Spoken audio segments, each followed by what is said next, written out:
I went to Cutty's place to deliver the scepter, but Cutty wasn't there. He'd been arrested by the Hammerites. Apparently they didn't approve of his occupation, and I doubt they approve of mine. So hopefully they'll never catch sight of me when I break him out of their prison. Which is what I'm going to do. They're holding Cutty in a mining complex carved out of a quarry.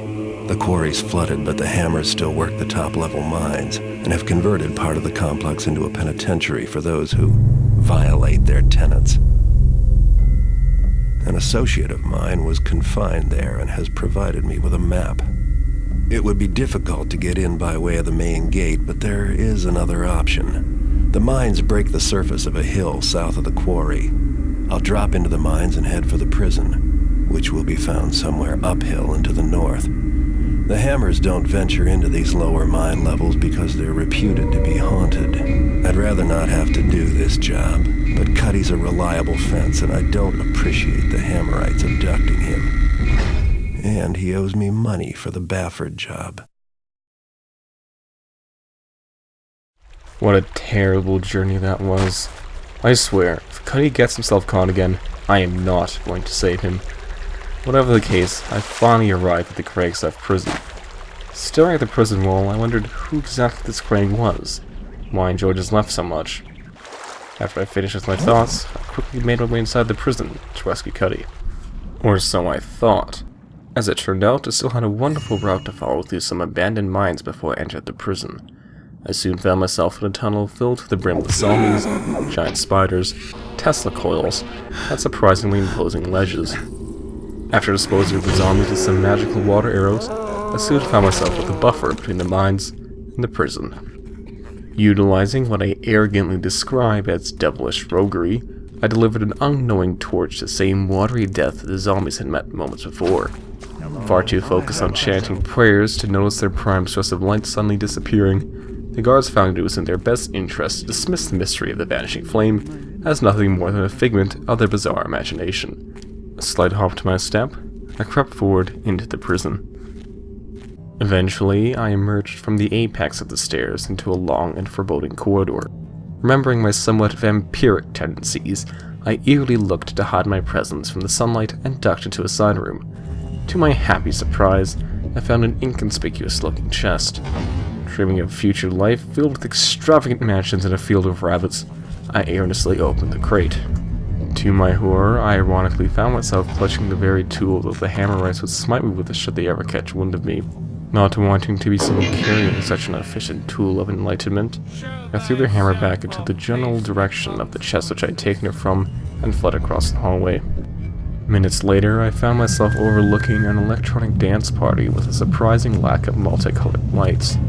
Pondering the intricacies of hosting a disco party with no disco, I leapt down past an unknowing guard, eventually arriving at the crossroads between a possible 4 different cell blocks. After glancing at a note I'd pawned from a heretic named Dickett, I discovered Cutty was being kept in cell block 4. As I did forfeit 100 gold ore to Dickett, a man which I'd never met before in my life, he could have at least been a little bit more helpful and told me exactly what cell Cutty was in, and not just a cell block number.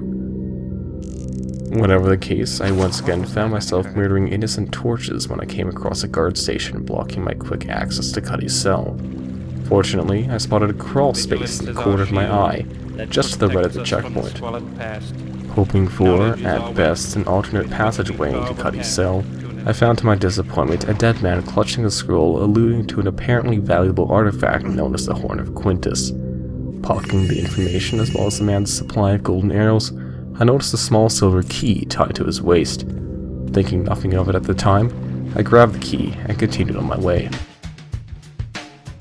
After backtracking to cell block 2, which was far easier to infiltrate, I soon came across a solitary Hammerite staring intently into the soul of a flight of stairs. Not wanting the man to notice me as I ascended those very stairs, I eliminated the man with a quick whack of my friendship baton.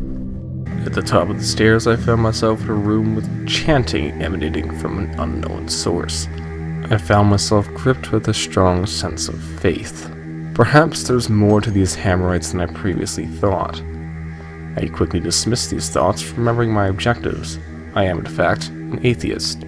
Perhaps it's a little hypocritical, I am after all a thief, but I never much cared for the rambling of a hammer-obsessed preacher who wants nothing more than to take your thighs to further themselves.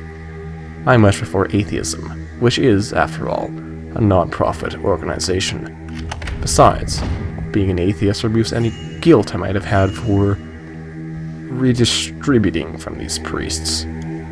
As it turned out, the key which I had taken from the crazy man in the sewers seemed to open the head priest's safety deposit boxes. After wondering where a man of such importance could be, I determined that man I had knocked out earlier was likely the residing head priest. I took a moment to glance at a scroll lying conspicuously on the bookshelf. Apparently, some taffer named Namut had escaped the prison with half the contents of the Hammerhead's evidence box. Impressed by the ability of this alleged jackblade, I failed to notice a guard outside the building. Instantly intrigued as to what this man might be guarding, I made my way outside and I was instantly blessed as the chanting dispersed from my ears. As I pondered if I'd possibly developed chronic tinnitus, I dispatched of the Hammerite to come across a moat. After swimming through said moat, I determined its purpose was useless. Who exactly would need a moat to protect a prison which was already shielded with a mountain where the only entrances are through a giant crater and a zombie-infested mineshaft? A few minutes later, I made my way back into the cell blocks and found an alternate route into Block 4.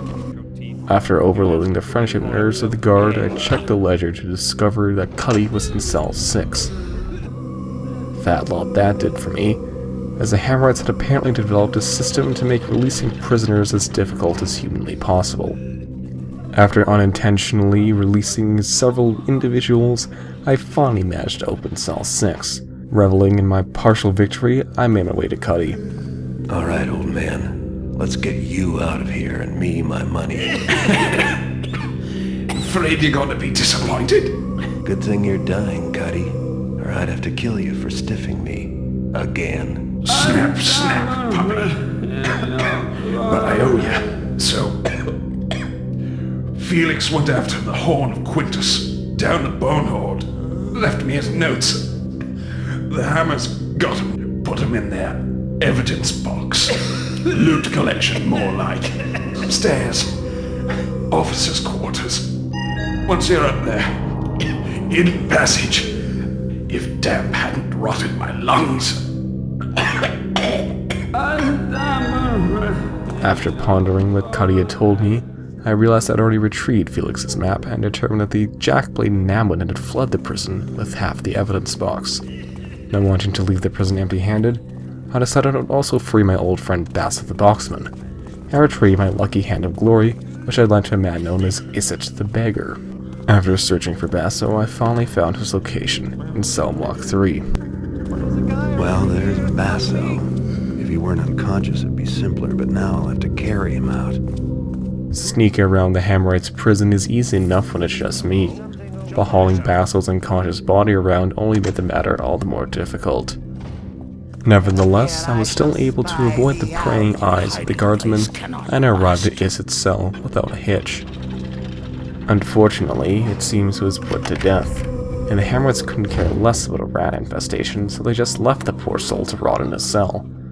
After searching around for a few moments for my lucky hand of glory, I chuckled to myself as I found Isit had attached my hand to his own. Clever man. Having spoken to Cutty, rescued Basso, retrieved my lucky hand of glory from Isit, and acquired a large sum of gold, I made my way back through the prison and took a wrong turn at cell block 4. Apparently I had been sneaking around the prison making as much noise as a child on Christmas morning, as an alarm was blazing with the force of 10,000 elephants. Dropping Basso, I took from my arsenal my solitary noisemaker arrow. However, the usually reliable distraction could not be heard through the wailing of the alarm system. Weighing my options, I decided I would try to sneak past the guard in the off chance he wouldn't notice me in his alerted state.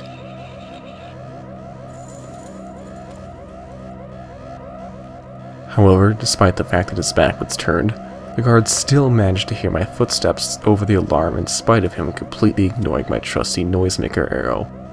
After taking a quick strike from the Hammerite, I found myself weakened, but I still managed to evade the guard. Using my quick wits, I barreled my way into the guard's post and made a dash for the stream of water running behind him. As the guard yelled in frustration as I darted away, I reflected upon my mission today. I believe I learned yet another invaluable lesson from my actions here, and that is to take initiative.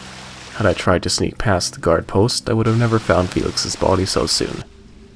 I wouldn't have discovered the location of the evidence box if I hadn't made my way up to the head priest's chambers in my constant quest for gold. And finally, if I hadn't tried to sneak past the guard post despite the loud alarm, I would never have found such a convenient escape path. By taking initiative, I was able to complete my objectives quickly and with as little trouble as possible. Now that I had a bit of freedom while I searched for a new fence, I decided I would take a look at the sword of Quintus Cutty had mentioned.